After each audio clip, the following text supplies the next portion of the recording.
በስመ አብ ወወልድ ወመንፈስ ቅዱስ አሐዱ አምላክ አሜን። አንድ አምላክ በሚሆን በአብ በወልድ በመንፈስ ቅዱስ ስም ሚያዝያ 2 በዚህች ቀን የሐሊባ አገር ሰው የከበረ አባ ስምዖን አረፈ። እግዚአብሔርም በጸሎቱ ይማረን ለዘላለሙ አሜን። ሰላም ለስምዖን ጸወነ ሰብአ ወሕዝባ ለብሔረ ሐሊባ ረድኤተ ዝንቱ ጻድቅ በሳምንዳቤ ዋጸባ ትትከደን ነፍሴ አመደ ይርቃን ረከባ ከመላይ ብርሃን ጽዱ ለገጹ ገልበባ። በዚህችም ቀን ፊቱ እንደ ውሻ የሆነ ቅዱስ ክርስቶፎሮስ በሰማዕትነት አረፈ። ይህም ቅዱስ ሰውን ይበሉ ከነበሩ ሰዎች አገር ነው። በጦርነትም ማረኩት። አባቱም በሐዋርያ ማትያስ እጅ ያመነ ነው። በማረኩትም ጊዜ ቋንቋቸውን አያውቅም ነበር። የክብር ባለቤት ወደሆነ እግዚአብሔርም ማለደ። ቋንቋቸውንም ገልጦለት እንደ እርሳቸው ተናገረ። የክርስቲያን ወገኖች የሚያሰቃዩአቸውን ገሰጻቸው። የጦር ሰራዊቱንና የሚመራ መኮንን ጽኑ ግርፋትንም ገረፈው። ቅዱስ ክርስቶፎሮስም መኮንኑን የጌታዬ የኢየሱስ ክርስቶስ ትእዛዙ ኃይሌን ባትይዘኝና ባታስታግሰኝ አንተና ሰራዊትህ ከእኔ እጅ ባልዳናቸውም ነበር አለው። መኮንኑም ስለ እርሱ ወደ ንጉሥ ላከ። ከእርሱ የሆነውንም ሁሉ ነገረው። ንጉሡም ወደ እርሱ እንዲያመጡት 200 ወታደሮችንም ላከለት። እርሱም ያለ መፍራት ያለ ማፈግፈግም አብሯቸው ሄደ። በእጁ በትር ነበረች። በላይዋ በጸለየ ጊዜም በቀለችና አበበች። እነዚያ ወታደሮችም ተርበው የሚበሉት እንጀራን ባጡ ጊዜ ቅዱስ ክርስቶፎሮስ ጸለየ። በእነርሱ ዘንድም እንጀራ በዝቶ ተትረፈረፈ። እጅግም አድንቀው በክብር ባለቤት በጌታችንና በአምላካችን በመድኃኒታችን በኢየሱስ ክርስቶስ አመኑ። ወደ አንጾኪያም ደርሰው በሊቀ ጳጳሳት አባ ጳውሎስ እጅ የክርስትና ጥምቀትን ተጠመቁ። ወደ ንጉሡም ፊት በደረሱ ጊዜ ንጉሥ ዳኪዎስ ሊያስፈራውና ሊሸነግለው ጀመረ። ደግሞም እጅግ መልከ መልካም የሆኑ 2 አመንዝራ ሴቶችን ወደ እርሱ ሰደደ። እነርሳቸው እንደሚያስቱትና በኃጢአትም እንደሚጥሉት አስቧልና። እርሱ ግን ገሰጻቸው፣ አስተማራቸውም።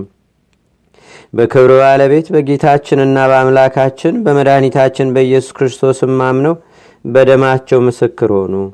እንዲሁም እነዚያ 200 ወታደሮች በንጉሡ ፊት በክብር ባለቤት በጌታችንና በአምላካችን በመድኃኒታችን በኢየሱስ ክርስቶስ ታመኑ።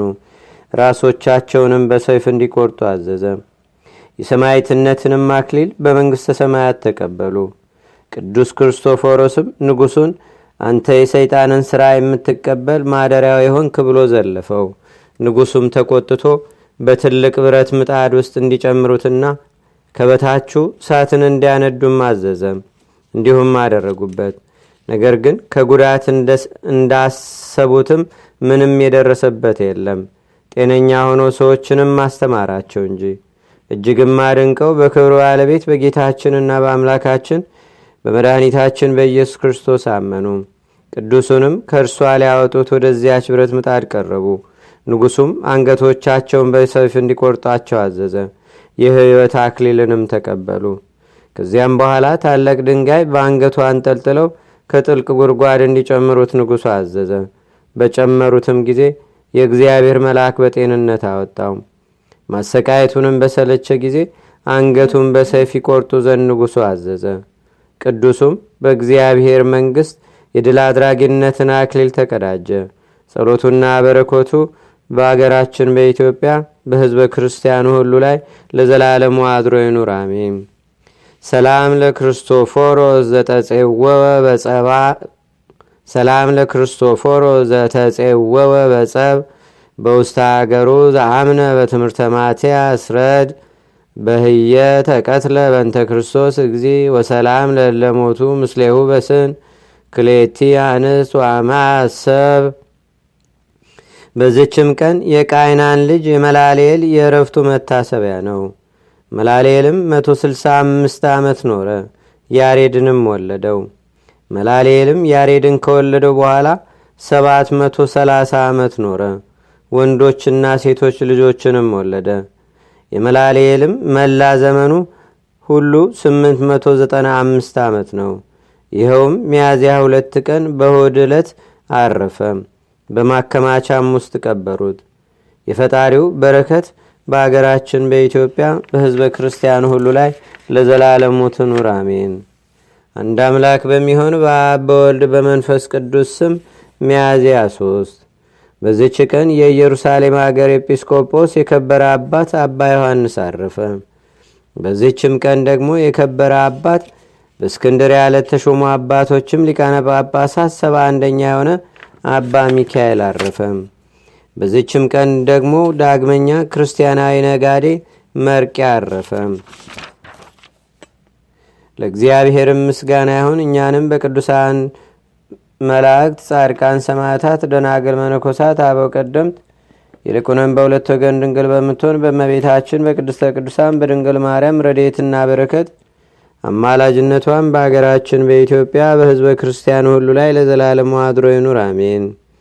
ዛቅረብኩ ማሌታ ዘኪራ ይላፈ ምለተጸምዱከ ዘልፈ ለላነብብ ተወከብ ዘንዴቴ መጽሐፈ እንተረሰይከ እግዚኦ ጸሪቀ መለት ውኩበ ምላቡ ብላን ዘተርፈ ነቢያት፣ ቅዱሳን፣ ዋርያት፣ ሰባኪያን፣ ሰማዕቶ፣ ጻድቃን፣ ደናግል፣ አዲ ወመነኮሳት ኢራን ባርኩ ባርኮ ጉባኤ ዛቲ መካን እስከ አረጋዊ ሊቆኑስ ህፃን ለዘጻፎ በክርታስ ወለዛ ጻፎን ዘይደርስ ለዛ አንበቦ ለዘተርጎሙ በልሳን አዲስ ወለዘሰማ ቃሎ በዝነ መንፈስ በጸሎተሙ ማርያም አራቂተ ኩሉ እምባይ ስቡረ ማረነ ኢየሱስ ክርስቶስ አቡነ ዘበሰማያት